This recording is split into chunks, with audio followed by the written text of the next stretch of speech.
OP, reflexiones al hilo sobre comunicación y opinión pública, con Damián de Glaube y Carlos Lazzarini. Hola, ¿qué tal? ¿Cómo les va? Acá estamos junto a Damián de Glaube en un nuevo episodio de OP, Comunicación Política, Opinión Pública, con un episodio muy interesante, Damián.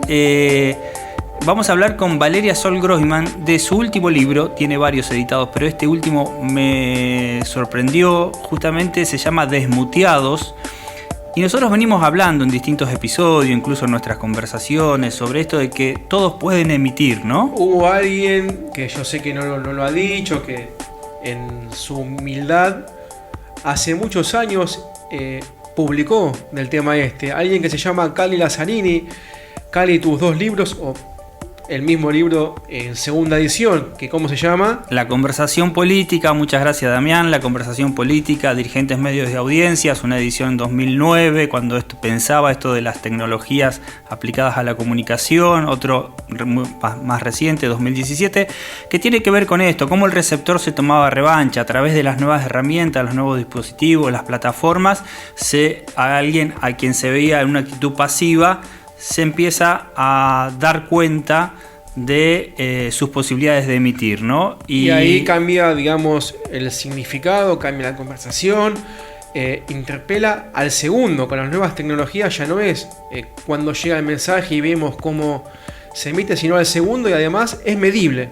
Y por eso nos llamó mucho la atención y nos convocó, nos interesó conversar con Valeria, porque ella justamente habla de esto, que como bien vos decís, si estamos todos desmuteados, ¿quién escucha? Bueno, Valeria, nos interesó mucho conversar con vos a partir de tu último libro, de Desmuteados. Contanos un poco cómo surge esta idea. Digamos, surge en pandemia, porque es una palabra a la cual prácticamente ahora mencionamos todos los días, ¿no? Pero esto surgió en pandemia, empezaste a escribirlo rápidamente, ¿surgió antes? No, el libro surgió en pandemia, la verdad. Y surgió a partir de una conferencia que di para una institución científica sobre desinformación, fake news. Y bueno, y empecé a pensar este libro, que en realidad lo que busca es ser un manifiesto en contra de la desinformación y a favor del pensamiento crítico. Pero también mi idea era intentar explicar por qué muchas veces nos vemos tentados a creer más en aquella información que confirma nuestras creencias previas o persistentes, y no en la información o en los datos o en los hechos comprobables. Claro, vos hablás mucho de infoxicación, ¿no? Qué buen concepto. De este fenómeno de que la realidad estamos intoxicados de la sobreabundancia de información, o de Tal mensajes, cual. o de emisiones, o de circulación de información. Y este es un concepto que yo ya venía trabajando en mis dos libros anteriores. Lo que pasa es que estaban en los otros libros, lo vinculaba mucho a todo el mundo de la alimentación y la nutrición, mundo en el que trabajo hace mucho tiempo. Uh-huh. Y en Desmuteados no solo me circunscribí a la alimentación, a la nutrición, sino también, al mundo en general, porque esto, la fake news, la desinformación, la infoxicación, nos afectan en todos los ámbitos de la vida. Pero sí, estamos infoxicados, o sea, nos levantamos, seguramente a ustedes les pasa, nos levantamos, tenemos un montón de mails por chequear, notificaciones de las redes sociales, artículos que nos vamos guardando, nos vamos mandando a nosotros mismos, al menos a mí me pasa eso, me reenvío a mí misma artículos que me interesaría leer, los libros que queremos leer, los sitios a los que entramos para informarnos. O sea, consumimos más o menos 74 gigabytes de información por día, que es el equivalente a 9 películas por día. Uh-huh. Y la realidad es que podemos retener 3 datos al mismo tiempo, o sea, no estamos como humanos capacitados para procesar tanta información al mismo tiempo. Entonces terminamos cayendo en los famosos sesgos cognitivos, ¿no? Terminamos apelando a los sesgos para tratar de alguna manera administrar toda esa información, esa avalancha de información que entra, de alguna manera que nos parezca más eficiente. Y además esto que hablabas de la dieta tiene mucho que ver con la comunicación, ¿no? De esto de la ecología o de los ecosistemas de los medios, de las especies, y de cómo los medios se han ido transformando, algunos desaparecen, algunos se devoran a otros, y cómo también frente a esta infoxicación tenemos que armarnos nuestra propia dieta, ¿no? Nuestra propia dieta de información, incluso para no consumir siempre lo mismo. Se recomienda mucho variarla para que incluso los algoritmos y Big Data y demás no nos persigan siempre con la información que estamos acostumbrados a consumir.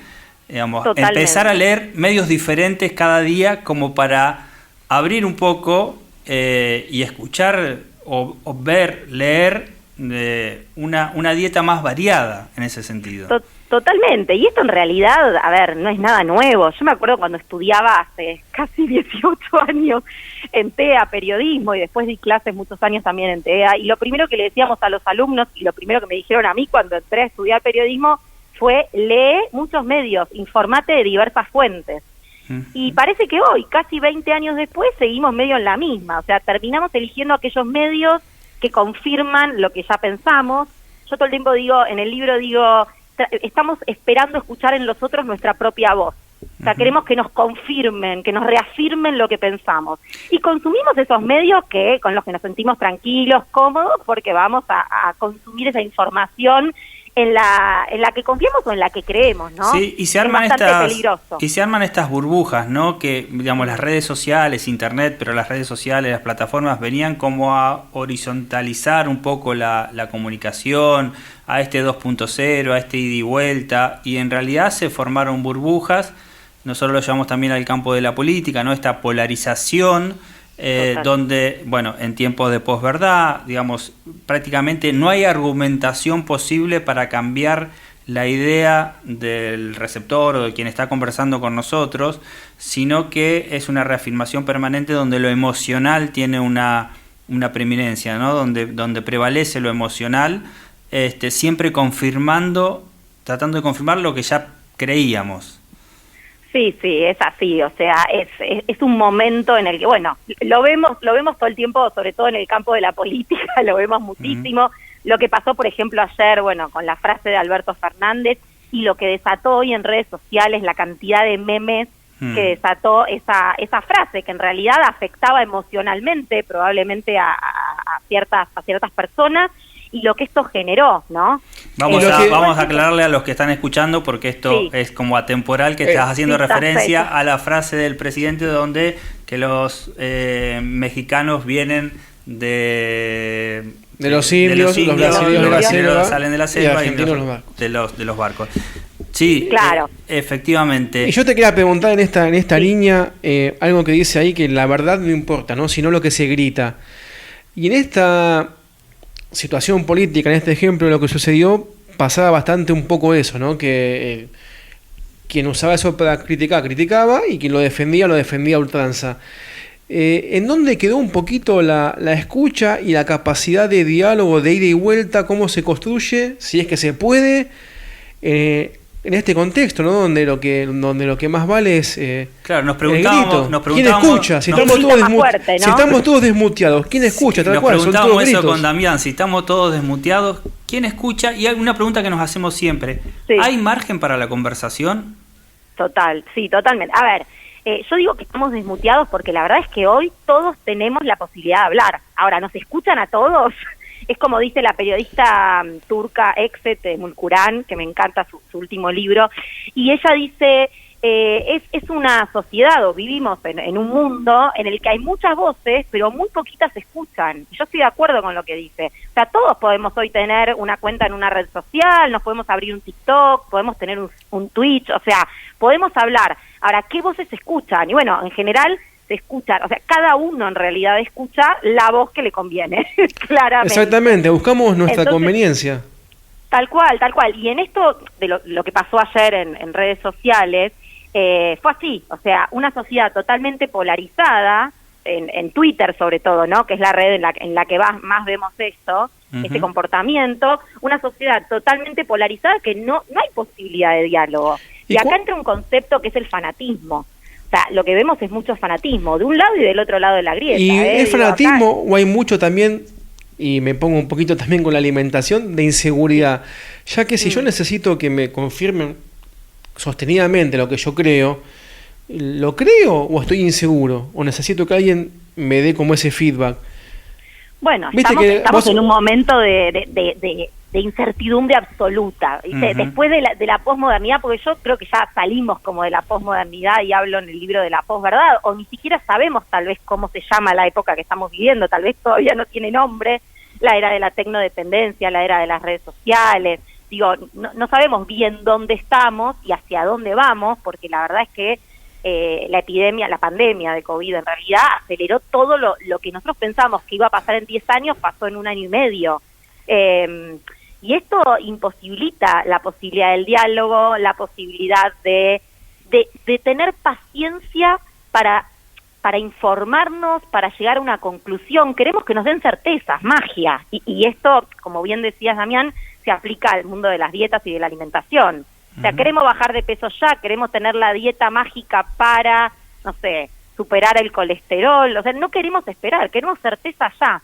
Y volviendo a lo que hablamos de la frase, que quería decirles algo, y de todo esto de los memes, y a mí me parece que es muy interesante porque estamos viviendo en un momento de corrección política a ultranza, o sea, el que no dice lo políticamente correcto totalmente es cancelado. de acuerdo, totalmente pero de acuerdo. Paralelamente, ayer pasó algo que me resultó muy curioso, que gracias a los memes pudimos salir un poco de esa corrección política, gracias al humor. El humor ayer, porque el humor era como algo que se había medio perdido, el chiste, el humor, la posibilidad de decir lo que pensamos, el impulso, ¿no?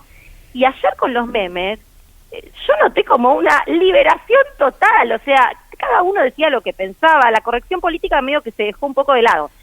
Ya lo habilitó, digamos, de alguna manera, ¿no?, la frase del presidente. Claro.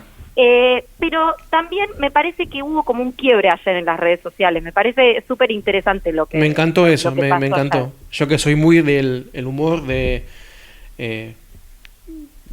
una época de los 80 donde se permitían muchas transgresiones, me parece sumamente interesante lo que decís. Me parece, claro, hasta si querés, para esta época revolucionario, donde todo lo hacés con miedo a quizás ofenderlo, no sé, o que alguien lo tome a mal.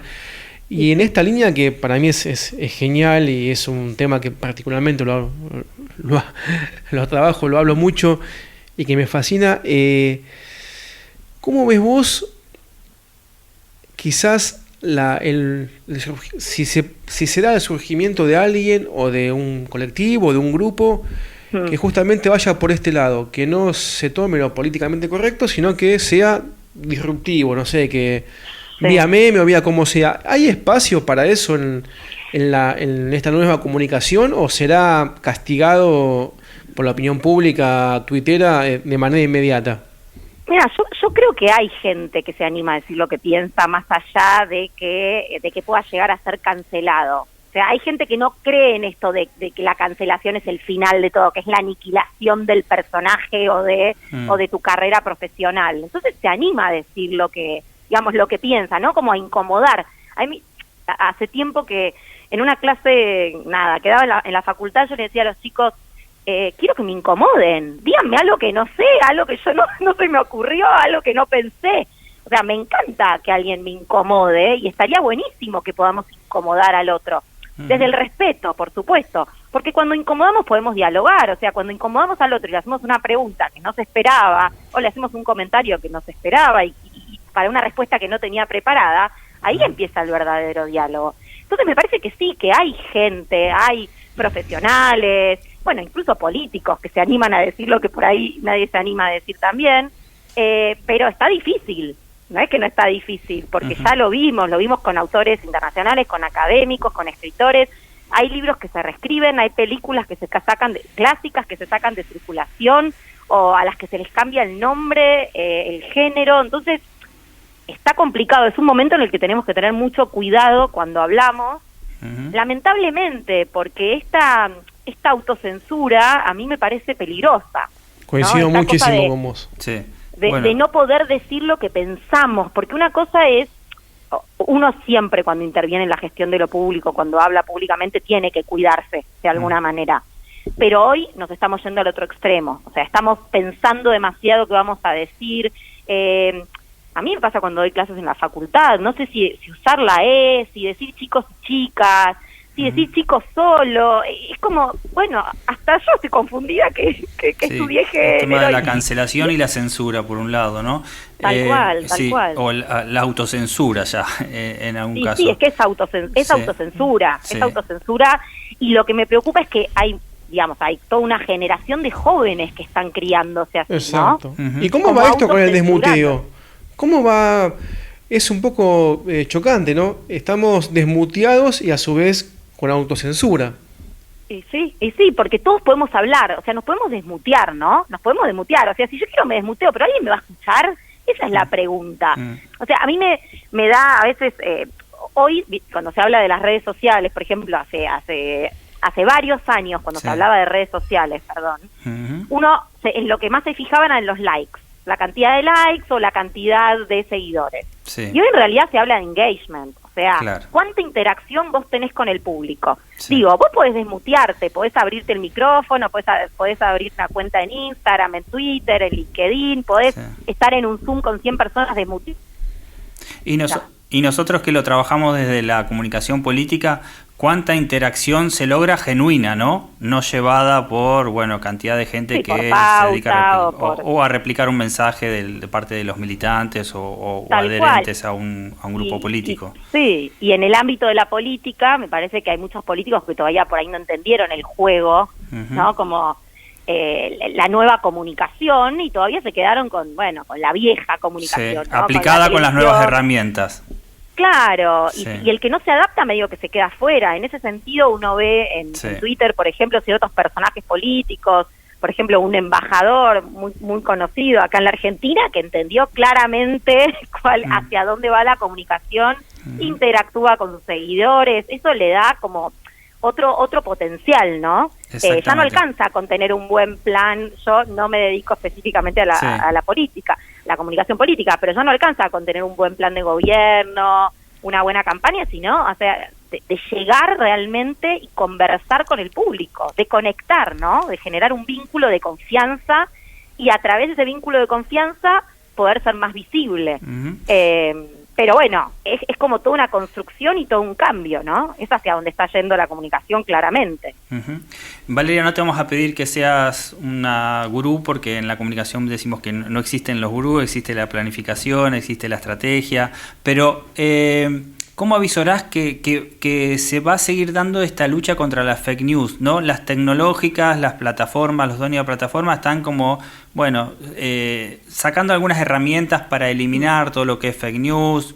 Pongamos que están haciendo esfuerzos valederos para que eso pase. Se le pide a la gente también el chequeo, surgen algunas otras iniciativas como Chequeado y como tantas otras pero es casi imposible en esta infoxicación, en esta cantidad, en esta enorme cantidad de datos, el chequeo, mucho menos pedirle al ciudadano que haga ese esfuerzo de chequeo de la información. ¿Hacia dónde irá, no? ¿Cómo será esa, digamos, no quiero decir purificación, pero cómo será esa poder discriminar y tener información más verdadera, más real? Sí, yo creo que algunos gobiernos van a ir hacia cierta reglamentación de la comunicación en las redes sociales, inevitablemente, porque ya está pasando en algunos países y se ha intentado también en la Argentina, o sea que va a existir esa intención de regular de alguna manera lo que decimos o lo que circula en redes. A mí eso, la verdad, como periodista me resulta peligroso, porque atenta claramente contra la libertad de expresión. Por otro lado, tampoco podemos aceptar que en nombre de la libertad de expresión podamos decir cualquier cosa, ¿no? Mentir. Claro. En nombre de la libertad de expresión, eso también es sumamente peligroso. Sí.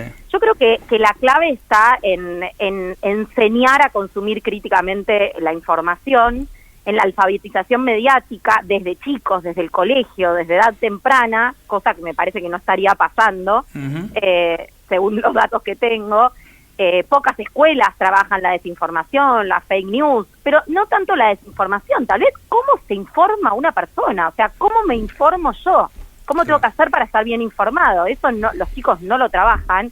Entonces, ¿hacia dónde va? Me parece que claramente van a seguir circulando fake news. De todas maneras, hay mucha gente que ya en este año y medio, me parece que la gente empezó, gracias a la pandemia, aprender a discernir entre la información falsa y la verdadera, porque hubo tanta fake news circulando sobre vacunas, sobre medicamentos, sobre posibles curas para el coronavirus, que la gente inevitablemente tuvo que empezar a separar la paja del trigo, Sí. y me parece que fue un buen ejercicio. Ujú. Pero es difícil saber hacia dónde vamos. No me gustaría tampoco culpar a las redes sociales, o sea, a las plataformas. a las No, nuevas son herramientas que tecnologías, se porque pueden somos usar. nosotros. Exactamente. Somos Valeria, nosotros. muchísimas gracias. Para el que quiere profundizar, seguramente va a haber muchas personas que están escuchando que quieren, digamos, ir al libro y profundizar estos temas. ¿Cómo, digamos, quién editó el libro? ¿Dónde lo podemos conseguir?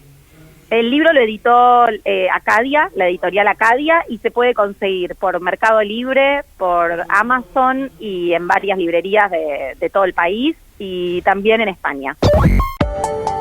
Bueno, Damián, y así se fue un nuevo episodio de OP. Muy contentos de estar haciendo esta temporada con autores y autoras de libros, en este caso Desmuteados.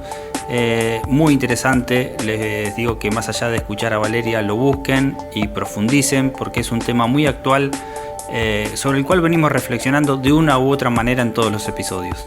Así es, Cali, me quedo también con lo que hacemos hacia la disciplina, ¿no? Creo que esto fomenta mucho el debate, hay posiciones, me parece que dispara hacia la comunicación política con la Internet 2.0 hacia un nuevo debate que está muy bueno que OP sea quien, sobre todo quien fomente esto. En tiempos de pandemia, ¿no? Donde estamos todos desmuteados, donde todos hablamos y participamos de infinita cantidad de reuniones virtuales todos los días. Así que bueno, será hasta el próximo episodio. Los esperamos. OP, reflexiones al hilo sobre comunicación y opinión pública, con Damián de Glaube y Carlos Lazzarini.